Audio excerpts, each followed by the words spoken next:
আগামী বছর হজ যাত্রীদের উড়োজাহাজের ভাড়া অন্তত ৩০,০০০ টাকা কমিয়ে ১,২০,০০০ টাকা করার দাবি জানিয়েছে হজ এজেন্সিগুলোর সংগঠন হাব।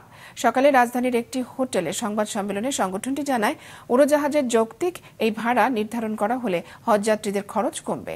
আগামী ১৪ই আগস্ট চীন মৈত্রী সম্মেলন কেন্দ্রে শুরু হচ্ছে ৩ দিনের হজ ও ওমরা মেলা, যেখানে এসে দালাল ও মধ্যস্বত্বভোগী ছাড়া সরাসরি বিভিন্ন প্রতিষ্ঠানে হজ ও ওমরা পালনের জন্য বুকিং দেওয়া যাবে।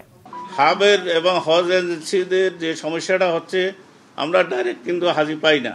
60% হাজি হলো গ্রামে গঞ্জে লোকরা কালেক্ট করে আমাদের কাছে নিয়ে আসে।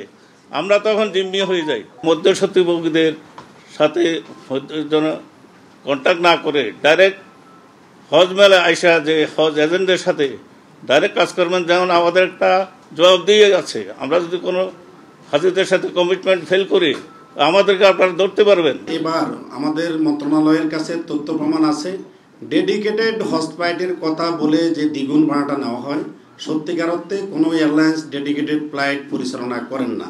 প্রত্যেক ফ্লাইট যাওয়ার সময় বা আসার সময় সাধারণ যাত্রী বহন করেন। সুতরাং আমাদের রেগুলার যে ভাড়া ৮০-৯০ হাজার বা সর্বোচ্চ ১ লক্ষ টাকা আমাদের উমরা ফেয়ার বা অন্যান্য ফেয়ারগুলো, আমরা মনে করি সেরকম বা কাছাকাছি ফেয়ারটা থাকা উচিত।